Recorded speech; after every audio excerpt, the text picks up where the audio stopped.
In this lesson, we'll learn how to format our text using character styles.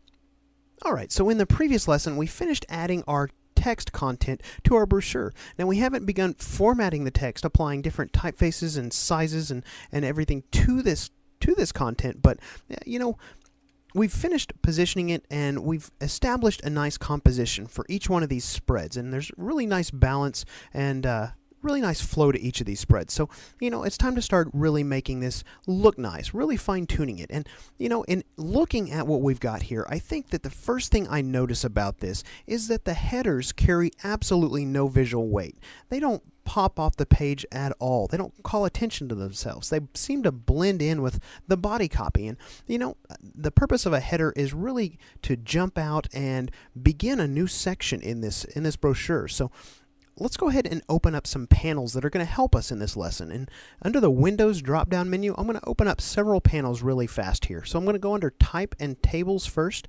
I'm going to grab my Characters panel. I'm also going to open up my Paragraph panel. Now, these are also available to you in the Control panel, but I've got them open here just in case we need them. So the next thing I'm going to go for is under the Styles subcategory here, and it's going to be the Character Styles panel. So we'll go ahead and open that up here.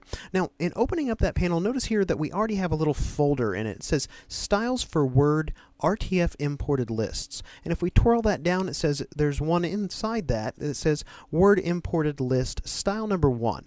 Now, this is a style group right here, and there's one style inside that group. And the reason that this is here is because when we imported our Microsoft Word file, it had that bulleted list in it. So this was created. So I'm going to go ahead and twirl that shut. We're not even going to use that. And I'm going to go ahead and kind of walk through this little panel with you here. Now, there's a button here that'll let you create a new style group. There's a button here to create a new style. And then there's a button here to trash a style that you've created if you no longer need that.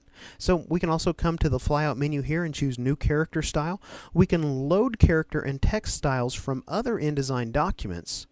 And so there's some other options here. So I tell you what, now let's go ahead and zoom in here on one of these headers. Now there's a couple of different ways we could go about creating a character style, but before we go about doing that, let's talk about what a character style is. Now a character style is going to change the appearance attributes for the characters here, and they're only character related appearance attributes. So if we want to format the alignment, say for example, of this header, maybe we want to right align it to our text frame, then that's beyond the scope of a character style, and we would actually need to go into what's known as a paragraph style, but we'll talk more about those here in just a moment. So it's just important to know that character styles only relate to character related appearance attributes. So in creating a character style, we can do that a couple of different ways.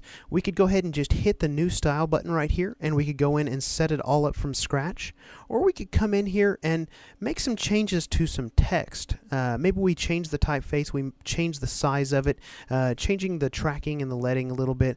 And then after we've made those changes to the text, with that text selected, we could click this New Style button, and it's going to create a new character style based on the text we have selected.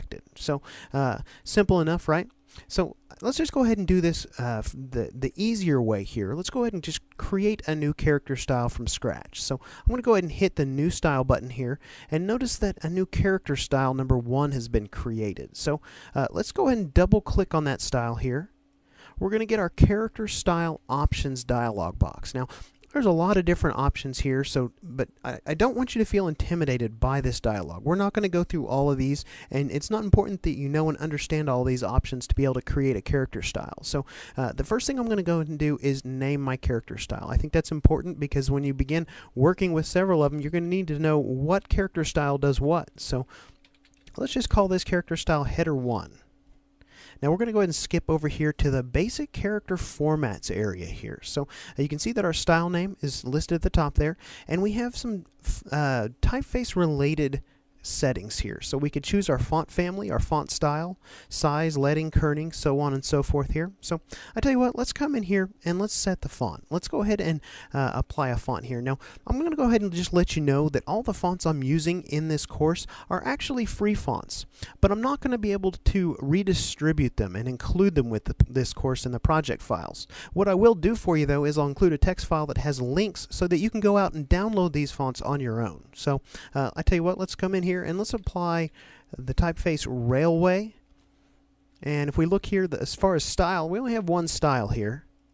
And for size, I tell you what, let's go ahead and apply 42 points. Alright, so that's all the settings I'm going to change for right now under basic character formats. Now we have some other things under advanced character formats, character color even, open type features, underline options, and strike through options. But you know what, I'm not going to apply any of those settings right now. We're going to create a very basic character style. So let's just go ahead and hit OK here. And you can see we've got header number 1 right there. So now it's time to go ahead and start applying header number 1 to several of our headers. So I'll tell you what, let's just go ahead and select this word simplicity and let's click on our character style. And you can see that our character style has been applied to that header. So I'm going to come over here and apply that in a few more places. Let's apply it here. And that actually shifted our text quite a bit. And I tell you what, if we jump out of preview mode, it's probably because this text frame isn't tall enough. So let's go ahead and drag that up just a little bit. And that'll work for right now. So let's come up here to style and let's double click on it and apply that character style. Alright, so I'm going to come down here and just populate that style to our other headers. There. We'll come over and apply it here. And I tell you what, it looks like we forced that text out of our text frame here. Let's make that a little bit bigger. And we got one more right over here. So we'll just zoom in on that and apply that text or that character style right there. All right. So now you may be wondering, well, why create a character style? We only applied that character style 7 times here. So wouldn't it have been faster to probably come in and just manually format this text each of these 7 times? Well, the cool thing about a character style is that maybe you decide that you don't like this typeface. You want to go with something different, or maybe the size is too large for you. All you need to do is come in here and make changes to the character style, and that change will be replicated to each of these instances where it's been applied. Now so far I'm really liking the changes we've made with this character style, but there's one area of concern that I'm seeing here. Let me jump out of back into preview mode, and there's some areas where the descenders are cutting into our text right here and even into an image right here. So I might think about coming in and applying all caps to this, which we'll do in just a moment. But you know, there's also this area right here. This feels a little bit unbalanced to me. I'm thinking that, you know, I might be kind of nice if this header right here spanned the entire length of both of these columns. Well, now in InDesign CS5, that's actually really easy to do. I tell you what, let's just come in here and let's select this type right here. I want to come over here to my paragraph panel, and let's come to this little flyout menu. Now, there's an option here for span columns. Now, if we go ahead and click on that, we're going to get this dialog that opens up. And the first option is paragraph layout. Right now it's set to single column. I'm going to go ahead and select span columns. Notice there's a split column as well. We can actually talk about that here in just a moment. And I tell you what, we open up some more options here when we choose span columns. We can specify exactly how many columns we want it to span, and we can add some space before and after. So I tell you what, I'm going to go ahead and say span all columns, and let's hit preview. You can see what that does is it goes ahead and shifts this column down. So let's go ahead and hit OK on that. Now I'm going to come over here and drag my control panel out, because these options are actually available to you in the control panel. You just can't see them in mine. So I'm going to go ahead and stretch this over, and I'm going to go ahead and switch over from my character tools to my paragraph tools right here. I'll drag this back.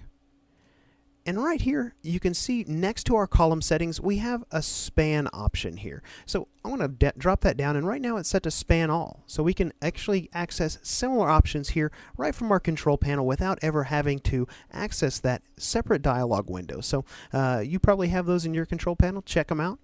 I'm going to come in here now at this point, just zoom out just a little bit, and let's jump out of preview mode and check this out. Looks like we've shifted our text yet again, so I'm going to go ahead and just pull this down. This will actually be fixed here in just a little bit when we change the size of our body copy. So we've got our headers in the right place. I'm going to come in here, I think, and I tell you what, let's go ahead and switch our headers over to uppercase. So I'm going to come back to my character styles. Let's double click on the style header 1, coming to basic character formats, and under case right here, I'm going to go ahead and switch them to all caps. And that's going to fix that little problem we had with the descenders in our headers cutting into the text below and into the images. So you can see here that those headers are really starting to jump out at us now.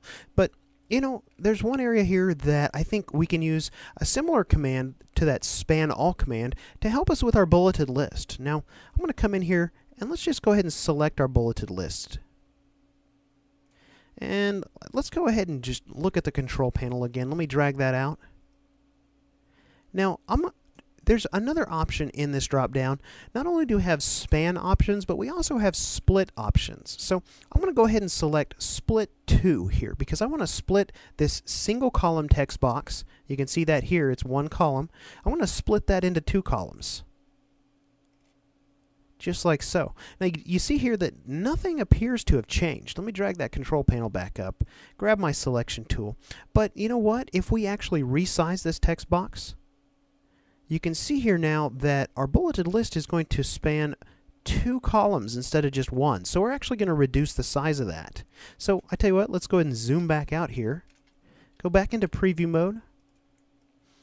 Alright, so we've really made some pretty good changes to our document here. Everything's starting to really look pretty nice, but you know, this body copy is really kind of large for this document, for this job, and I'm really not feeling this Minion Pro typeface. So in the next lesson, we're going to continue on where we're leaving off here, and we're going to talk about paragraph styles.